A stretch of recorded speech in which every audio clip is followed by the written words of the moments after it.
j'essaye de la considérer comme un acteur à part entière. C'est-à-dire que quand elle rentre dans une scène, qu'est-ce qu'elle veut dire?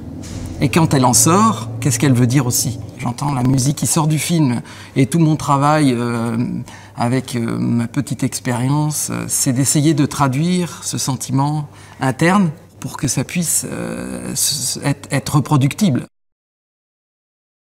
J'ai commencé avec la méthode anglo-saxonne, qui est donc le theme track, temporary score, comme ils appellent nos amis américains. Donc ils ont des banques et ils ne font que essayer des choses à des endroits pour voir si les intentions sont bonnes.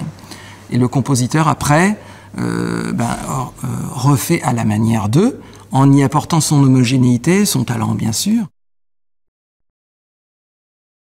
Je trouve excellent de ne pas rester dans un même univers. Je m'ennuierais. Je suis pas quelqu'un qui va avoir son style musical et faire que ça. J'essaye au contraire de répondre toujours aux désirs du réalisateur et du producteur. On essaye des choix, on essaye des choses, et puis on voit tout de suite si ça fonctionne ou pas. Avant d'investir, c'est logique. Vous avez 2 oreilles.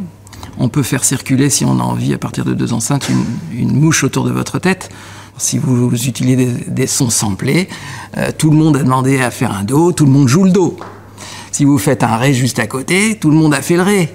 Donc votre phase, elle est complètement noyée. Donc vous perdez la localisation de l'instrument dans l'orchestre, vous noyez tout dans une reverb, et ça fait pas un résultat. Ça fait un résultat, j'appelle, en 2 dimensions, mais vous perdez la profondeur de champ.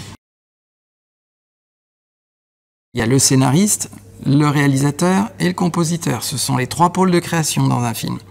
Donc laissez-les bosser ensemble le plus possible et vous aurez quelque chose d'original. Alors l'originalité, parfois ça fait peur, c'est chez certains, mais c'est souvent récompensé. C'est là où on a pris le plus de risques qu'on se retrouve avec le plus de récompenses.